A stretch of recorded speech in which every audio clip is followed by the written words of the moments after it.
আসসালামু আলাইকুম, this is Hiya Chowdhury, faculty member ফ্যাক্সা জিন্দাবাদ। আজকে আমরা আবার আপনাদের সামনে উপস্থিত হয়েছি আর একটা সাকসেস স্টোরি নিয়ে। আমাদের সাথে আজকে উপস্থিত আছেন একজন স্যার, যিনি রিসেন্টলি আইএলটিএস এক্সামে পেয়েছেন ব্যান্ড 8। স্যার কষ্ট করে আপনার পরিচয়টা দিয়ে দিতে। আমার নাম ফরহাদুল ইসলাম ফারদিন। Thank you. কবে পরীক্ষা দিয়েছেন স্যার? আমি জানুয়ারি 25, 2026 এক্সাম ওকে, সো জানুয়ারি 25 আপনি পরীক্ষা দিয়েছেন অ্যান্ড ব্যান্ড 8 পেয়েছেন। সো অবশ্যই কম্পিউটার ডেলিভার্ড এক্সাম দিয়েছেন, রাইট? হ্যাঁ, কম্পিউটার। সো কিছু, হাউ ওয়াজ ইউর ফিলিং? ভালো ছিল, কারণ আমি এক্সাম মক টেস্ট হেক্সাসে দিয়েছিলাম। সো কাইন্ড অফ সিমিলার ছিল ওটা থেকে। সো এতটা নার্ভাস ছিলাম না, অলমোস্ট সেম ছিল দুটি। ওকে, এই যে ব্যান্ড 8 পেলেন, এটা কি মানে কি মনে হয় আপনার ডিজায়ার স্কোর চেয়ে বেশি ছিল নাকি কম? প্রবাবলি ডিজায়ার ছিল, বিকজ আমি ক্লাসে একবার ম্যামকে বলেছিলাম যে আমি পাবো, কীভাবে পাইছি জানি না, পেয়ে গেছি। ওকে, সো দেখা যাচ্ছে আপনি যে কথা বলছেন এটা মানে হয়ে গেছে। হ্যাঁ, আচ্ছা, কবে ব্যাচ শেষ হয়েছিল আপনার ব্যাচ? আমার প্রবাবলি ডিসেম্বর 5, 2025। কোন কোর্সটা করেছিলেন যদি বলতেন একটু? একাডেমিক। একাডেমিক কোর্স, আচ্ছা। ও স্যার, কোন ব্যাচে ছিলেন? Batch number? HC 13425। ওকে, সো ব্যাচটা শেষ হয়েছে ডিসেম্বরের লাস্টে। জি। ওকে, আপনি কি এর বাইরে আর কোনো কোর্স করেছেন না? না, Okay, তো এই আপনার ব্যাচ শেষ হয়েছে ডিসেম্বরের শুরুর দিকে সম্ভবত, আপনি পরীক্ষা দিলেন সে জানুয়ারি 25 তারিখে। সো এই যে সময়টুকু এটা কিভাবে কাজে লাগছেন বা খুব এক্স্যাক্টলি এতটা প্রিপারেশন নেওয়া হয়নি। আমার ডে টু ডে লাইফের সাথে আসলে ইংলিশটা কাইন্ডা মিক্স হয়ে গেছে। সো ওই বেসিক যে প্রিপারেশনগুলো আছে ওগুলো নিয়েছি। সো আপনি বলতেছেন যে ডে টু ডে যে লাইফটা আছে ওইটার সাথে ইংরেজির একটা কম্বিনেশন হয়ে গেছে। হ্যাঁ। এটা কিভাবে সম্ভব হয়েছে যদি একটু বলতেন? আমি আসলে ছোটবেলা থেকেই যখন কার্টুনগুলো দেখতেছিলাম, আমার বাসায় আসলে আমাদের ডাবে কোনো কিছু দেখার মানে ছিল না অ্যাভেলেবল, তো আমাদের ইংলিশে দেখতে হতো। তো ছোটবেলা থেকেই বেনটেন বলেন, কার্টুন বলেন, যাই বলেন দেখে আসছি। তো মুভি টুভি সব কিছু আমার ইংলিশে দেখা হচ্ছিলো। সো এখান থেকেই কাইন্ড হয়ে গেছে। এখন ডে টু ডে লাইফেও মুভি দেখি বা গান শুনি, সবগুলো ইংলিশেই হয়। তো এর থেকে খুব বেশি একটা আই ডোন্ট থিঙ্ক দরকার পড়ে ইংলিশ শেখার জন্য। True, this is a helpful thing. আমি যদি বলি, এখানে দেখা যায় আমরা প্রচুর মানুষ আসলে ইংরেজি মুভি বা এই সিনেমাগুলো দেখি বা কার্টুনস দেখি। তো দেখা যায় আমাদের একটা অভ্যস্ত হয়ে গেছি যে আমরা ওই যে বাংলা বা হিন্দি ডাবড দেখি, যেটা অ্যাকচুয়ালি যদি আইএলটিএস এর ক্ষেত্রে চিন্তা করি বা নতুন একটা ভাষা শেখার ক্ষেত্রে বা ইংরেজি শেখার ক্ষেত্রে আমার মনে হয় যেগুলো ডাবড ছাড়া দেখলেই বেটার, যেমনটা আপনি রেজাল্টটা পেয়েছেন আর কি। আচ্ছা, এই যে আপনার ইন্ডিভিজুয়াল স্কোরসগুলো যদি বলতেন যে কোনটাতে কত পাইছেন লিসনিং? আমার লিসনিংয়ে ছিল 9, ওকে, রিডিংয়ে 7, রাইটিংয়ে 6.5, একটু কম, আর স্পিকিং 8.5। ওকে, কেন মনে হয় যে রাইটিং একটু কম?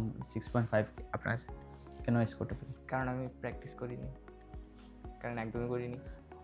সো এই যে আপনি হাইয়েস্ট স্কোরটা পেয়েছেন আপনি লিসনিংয়ে আপনি 9 পেয়েছেন, তো এটার পিছনে আসলে কিসের অবদান বা কি এফোর্টটা দিয়েছিলেন আপনি যার কারণে লিসনিংয়ে 9 আসলো? আই থিঙ্ক মোস্টলি গানের লিরিক্স প্রেডিক্ট করা ওইটাই, আর মুভির মধ্যে সাবটাইটেল সহ দেখা, ওইগুলো থেকেই হয়ে গিয়েছে। আর হেক্সাসের স্পিকিং যে পার্শিয়াল টেস্টগুলো ছিল ওইগুলো ওখানে হেল্প করেছে। ওকে, সো আপনি স্পিকিংয়ে 8.5 পেয়েছেন বললেন, তো এই যে স্পিকিংয়ে এই স্কোরটা পাইলেন এটার পিছনে কীভাবে কি? আসলে আগে যেটা বললাম, আমার ডে টু ডে লাইফের সাথে ইংলিশ কাইন্ডে মানে মিক্স হয়ে গিয়েছে। আমার অনেক ফ্রেন্ড আছে যাদের সাথে আমার ইংলিশে কথা বলা লাগে, মানে বাইরের ফ্রেন্ড বেসিক্যালি। আমি গেম খেলি বা অনলাইনে যেগুলো হয়। সো ওইখান থেকে প্র্যাকটিস করতে করতে মানুষের সাথে কথা বলতে বলতে ইউজড হয়ে গেছে। আমি কয়েকটা কনভেনশনেও গিয়েছিলাম, মডেল ইউনাইটেড নেশন, তো ওইগুলোতেও ইংলিশে কথা বলা লাগে। সো এখান থেকে হয়ে গেছে। সো এই আইএলটিএস প্রিপারেশন কোর্সের জন্য হেক্সাসকে কেন চুজ করলেন? আসলে আমি আমার ফ্রেন্ডদের কাছ থেকে শুনেছিলাম যারা অলরেডি এক্সাম দিয়েছে, তাদের কাছ থেকে, যে Hexas is one of the best. তো আমার বাসার পাশে ছিল। আপনি যে কথা বন্ধুদের কাছে শুনলেন বা ওয়ান অফ দ্য বেস্ট, এটা আমরাও বলি বা সবাই আসলে বলে, তো এটার সাথে কি আপনি কোনো মিল পেয়েছেন কিনা? বা হ্যাঁ, কাইন্ড অফ ট্রু, কারণ এনভায়রনমেন্টগুলো এরকম, প্রপার ফ্যাসিলিটিস আছে, then partial test, and probably best thing হচ্ছে গিয়ে যে মক টেস্টের যে এনভায়রনমেন্ট রিয়েলাইজের পরীক্ষার সাথে, ওটার জন্য। হ্যাঁ, আলহামদুলিল্লাহ। সো এখানে অনেকগুলো ফ্যাসিলিটি আপনি হয়তো পাইছেন বা ইউটিলাইজ করছেন, যেন আপনি যে বলতেছেন যে মক টেস্ট বা পার্শাল টেস্টগুলো আছে, বা দেখা যাচ্ছে সাপোর্ট সেন্টার আছে বা এর মধ্যে হোমওয়ার্ক স্টেশন, যে এই ব্যাপারগুলো আছে। আপনাকে যদি আমি প্রশ্ন করি যে কোনটা সবচেয়ে বেশি হেল্প করছে আপনার আনসারটা কী হবে? আই থিঙ্ক হোমওয়ার্কে ফিজ অ্যাড করা। ওকে, কারণ মানে জোর করে হলেও হোমওয়ার্ক করা লাগছে। ওকে, কোর্স চালানো হচ্ছে যে হোমওয়ার্কে, হ্যাঁ, জি। ওটা দেখা আছে, ওটা কীরকম একটু যদি বলতেন? ওটা হচ্ছে গিয়ে যে হোমওয়ার্ক না করলে জরিমানা দিতে হয়, ইভেন দো ওরা হাদিয়া বলে, বাট যেটি ওটা দিতে হয়। সো টাকা যাতে না যায় এই জন্য আমরা হোমওয়ার্ক জোর করে হলেও করি। সো আচ্ছা, সো এটার কারণে দেখা যাচ্ছে আপনি ওই যে হোমওয়ার্কে একটা প্রেশারে পড়ে আপনি হোমওয়ার্কগুলো করছেন, এটা যেটা ইফেক্টিভ হয়েছে আপনার কাছে। তো দেখা যায় যে অনেক সময় দেখা যায় আপনার মতো কিন্তু প্রচুর মানুষ কিন্তু এক্সারসাইজ বলেন বা যেখানে আইএলটিএস কোর্স করতেছেন, আপনার বেঁচে অনেকে আছেন, আপনি হয়তো 8 পেয়েছেন, বাট সবাই হয়তো 8 পাইতেছেন না, অনেকে হয়তো 6.5 7 পাইছেন, 7.5 পাইতেছেন। তো এটা কি কারণ হইতে পারে যে একই কোর্স করার পরে তারা কম কেন স্কোর পাইতেছে? কোনো আই থিঙ্ক সবাই ইংলিশটাকে ভয় পায়, সবাই আই গেস আইএলটিএস এক্সামটাকে খুব বেশি কমপ্লেক্স করে ফেলে, ইভেন দো এটা ট্রু না।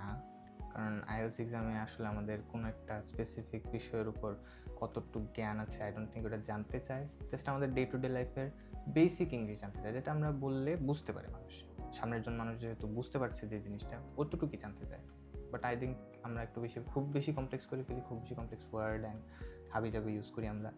এটা থেকে এটা kind of misconception I think. So এই জন্য আই থিঙ্ক ইটস ট্রু। এটা খুবই কমন যে বাংলাদেশে বলেন বা সিলেট এলাকায় বলেন, খুবই কমন আমরা আইএলটিএসকে ভয় পাই। কারণটা দেখা যায় আমরা আসলে ভাবি যে না, এই জিনিসটা তো আমি জানি না বা এটা সম্পর্কে আমার আইডিয়া নেই বা আমরা অভ্যস্ত না বলে আসলে। বাট অ্যাকচুয়ালি আইএলটিএস টেস্টটা মানেই হচ্ছে যে আসলে আমার কমিউনিকেশন স্কিলটা কতটা ভালো এটাই চেক করতেছে। বাট দেখা যায় আমরা বুঝি না, ভয় পেয়ে যাই। It's true. আচ্ছা, এই যে আপনি আইএলটিএস কোর্স করলেন বা আইএলটিএস এক্সাম দিলেন, এটা কইতে আপনার ধারণা আসলো বা আইএলটিএসটা কেন দিলেন আইএলটিএস এক্সাম? কারণ প্রবাবলি যে কারণে সবাই দিচ্ছে বিদেশে যাওয়ার জন্য। হ্যাঁ, এই কারণে আই গেস। ওকে, বর্তমানে একাডেমিক পড়াশোনা কি সিচুয়েশন? আমি জাস্ট এইচএসসি দিয়েছি, এখন প্রবাবলি ফিউচারে বিদেশ যাওয়ার প্ল্যানিং চলছে, অ্যান্ড সাথে আই গেস ইউনিভার্সিটিতে ভর্তি হবো। ওকে, বিদেশে যাওয়ার প্রিপারেশনের জন্য আপনি আইএলটিএস দিয়েছেন, সাথে আবার ভার্সিটিতে ভর্তি হবে, ওইটা কেন? হ্যাঁ, ব্যাকআপ প্ল্যান রাখা বেটার, জাস্ট ইন কেস। ওকে, আচ্ছা, এই যে আপনার আইএলটিএস জার্নি জুড়ে আপনি হেক্সাসের কথা উঠে আসলো আমাদের বারবার, হোয়াট আবাউট ইউর ফ্যামিলি? আপনার ফ্যামিলির কি সাপোর্টটা ছিল বা কীরকম? আমার ফ্যামিলি সব কিছুতে অলওয়েজ সাপোর্টিভ। আমার ফ্যামিলি আমাকে কোনোদিন বাধা দেয়নি, এনকারেজও খুব বেশি করেনি, বাট বাধা দেয়। ওকে, কে সবচেয়ে বেশি সাপোর্টিভ ছিলেন ফ্যামিলিতে? আম্মু। আচ্ছা, এই যে কোর্স করলেন আপনি হেক্সাসে বা ওই যে হোমওয়ার্ক করার কথা আমরা বললাম বা পার্সোনাল টেস্ট আপনি দিয়েছেন, তো ইনস্ট্রাক্টর কারা ছিলেন এবং তারা কি হেল্প করতে পারছেন কি না? হ্যাঁ, আমার মেইন ইনস্ট্রাক্টর ছিলেন Rukhsana ma'am and co instructor ছিলেন ধৃতি ম্যাম। তারা অনেক হেল্প করেছে। আমি যদি ক্লাসে না আসি, টেক্সট করেছেন, কল দিয়েছেন যে ক্লাসে আসার জন্য, বা homework day to day daily check করেছেন, না করলে বলেছেন যে করার জন্য, ফোর্স করেছে কাইন্ডটা হোমওয়ার্ক দেওয়ার জন্য। সো হ্যাঁ, they help a lot. Right. সবশেষে আপনার কাছে ছোট্ট একটা প্রশ্ন।